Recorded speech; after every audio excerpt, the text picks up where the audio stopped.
Alright, ladies and gentlemen, welcome back to the channel. Today is not a watch list, but today we're going to talk about econ lessons. I love macroeconomics and I I just love economics and implications of economics and what we can learn from macroeconomic data, I guess. So today I have four charts. So these charts are found on Trading Economics. This is the United States personal savings rate, United States personal spending rate, United States personal income, and United States disposable income. Okay, so these are the four charts that we're going to be working with today. So for the first chart we're going to start off with is the personal savings rate. So the personal savings rate shows it basically almost tripled in April. This was the injection of the stimulus in the economy. This was the $1,200 that many people, many individuals got. Okay, so savings shoot up, but month after month in April, people started spending and kept spending, which shows why we need stimulus and don't need stimulus at the same time. So as we can see right here, this is pre-pandemic levels, okay? Personal savings rate is about 8.3%, then we go to 12.9%, which is kind of high, and then out of nowhere, we're at 33.6%. But month after month, we keep saving less and less and less and less, right? So the real question is when we're going to need stimulus is when we drop down to this 8 to 12, between this 12 to 8% range. If we drop down to that end, employment is bad, airlines are still closed, like the pandemic is still going on. We are going to need a stimulus.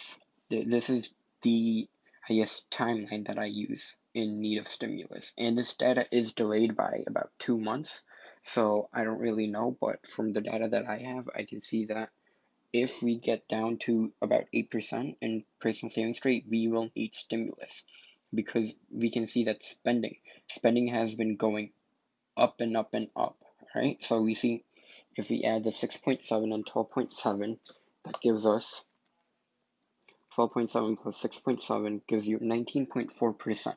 That's how much we stopped spending month over month. This 6.7 and 12.7 is 19.4%. That's the loss in personal spending we had in March and April. All right. So since May, we have been able to recover from it. If we add all of these numbers together, basically, all the money went back into the economy as spending. Because when you add these two, the loss in spending, which is 19.4%, and add these 5 months increase in spending month over month, which is 19.1%, that equals out. There's a difference of about 0.3%, which isn't really a statistically significant number that it can cause problems. But we can see that spending has been increasing and the money did flow back into the economy. Savings are decreasing. If they keep decreasing, go down to this pre-pandemic level, and the pandemic is still going on, we will need stimulus. And then this is the personal income. You can see that this is February, everything's normal, and then now March, this is when we saw pandemic hit. April is when the stimulus actually got injected and people got it. So personal income went up to 12.2%, which is the highest it's ever been. Even if we go on a 10% chart, max chart, we are at unprecedented numbers. And if we go back in time, the only times we have had like an increase in personal income, this is right here, 08, 09, stimulus, 14, oil crisis. So, and look at the scale of this one. This is about twice as big as 08. So I don't know what that means, but it means something, all right? And then disposable income.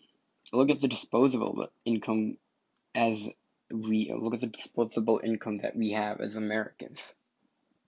We have a lot of money on the sidelines, so we don't need stimulus right now. But if the number keeps going down and down and we keep decreasing, we will be needing stimulus. and a pullback in disposable income is normal. And this is what your net worth should look like. This is just a side tip. Like you start here, you're 18, then you progressively get better and better and better, better and better and better as your productivity increases. This is basically how you make money. Increase in production gives you a higher disposable income. This is what a person's life should look like, speaking from a financial perspective. Side note. So we went over the charts. Now let's go over the notes. So this personal savings rate is an important macro level data because it's been higher than any other point in history. So the ratio of personal income to net disposable income, Americans are saving 30% of disposable income. That has never ever happened before. The only other time we saw a shot up in personal savings rate and disposable income and all of the other ones was in '08. And then everything went back to normal. So there are only a few instances where we actually need stimulus, and that's when the government injects stimulus. Only when we have a dire need of stimulus. '08 crisis, 2020 pandemic. All right, so we did need the stimulus, but the question is, do we really need another round of stimulus? Well, we might, because savings rates are decreasing. If people run out of cash, there aren't enough jobs, unemployment is up, pandemic is still going on, we will need stimulus. So from the first round, the savings have depleted to half. This is about 33.15. Let's just say it's half. So savings have gone down half from when the stimulus was injected. And if we get into this 8% range, that is what I am looking out for. And then once this graph goes to pre-pandemic levels, as I said, 8% range is when a stimulus will be necessary if the situations created by COVID don't change, if we don't see any major changes right now. And then now the US personal income chart. Personal income was great in April 2020 due to the stimulus again. Whereas personal income, personal income, we go 1 year, right there, 12.2%, stimulus injected. Boom! You see that 12.2% rise? Never ever seen that before, ever, ever. Look at that. This is a beautiful graph. Okay, so we see that. Stimulus is factoring in personal income. The only personal income many people had in April was the stimulus. So before the stimulus,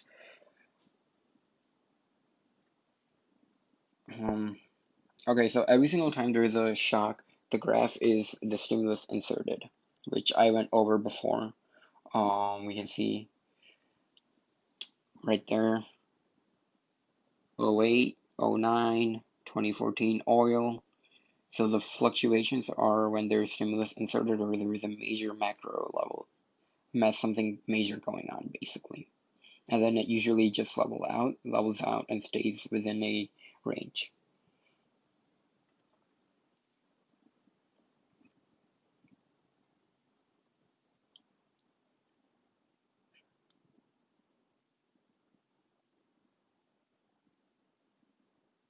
Okay, so there are questions that I cannot answer because I don't know economics, but why would personal income in US just skyrocket? Because it's because of the stimmy. That is a question that I can answer, and we can see that from the chart. It's because of the stimulus. When it gets inserted, personal income goes up. That's simple correlation, and correlation does not always mean causation, so don't quote me and don't sue me, bro. But now consider inflation, and if this fails, the injection of stimulus into the economy, this will lead to deflation. This is more money and more personal income pumped into the United States than ever before.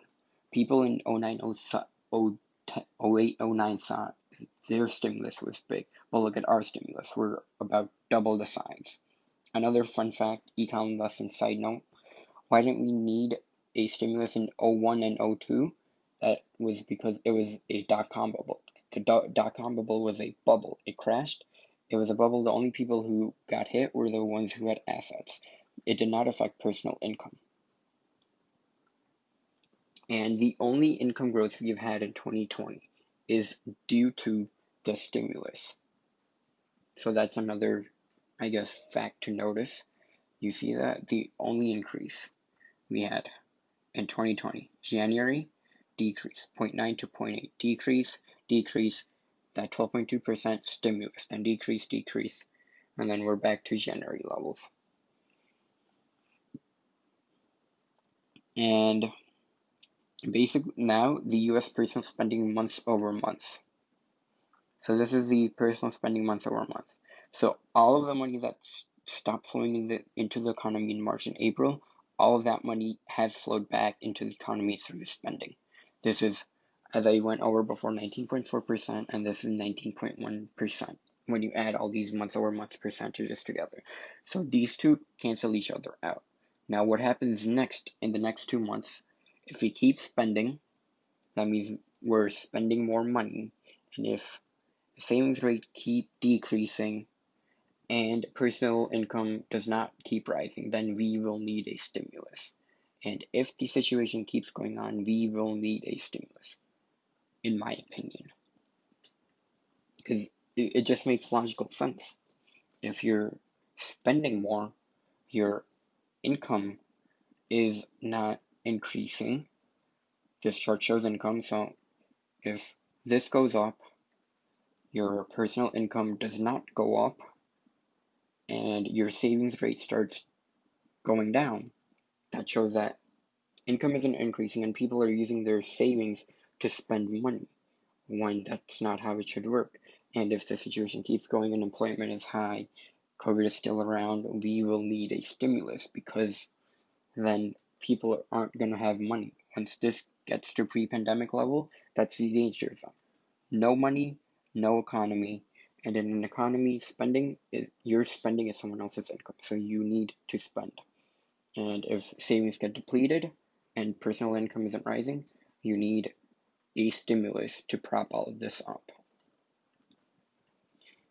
And basically, spending over months, I know many of you, well, no one's watching, but I know I follow the stock market, but basically, I saw this spending and I was like, where is all this money coming from? We saw the big rally in March. And I definitely did have FOMO. I was like, am I missing out? What's going on? Because I don't know what was going on.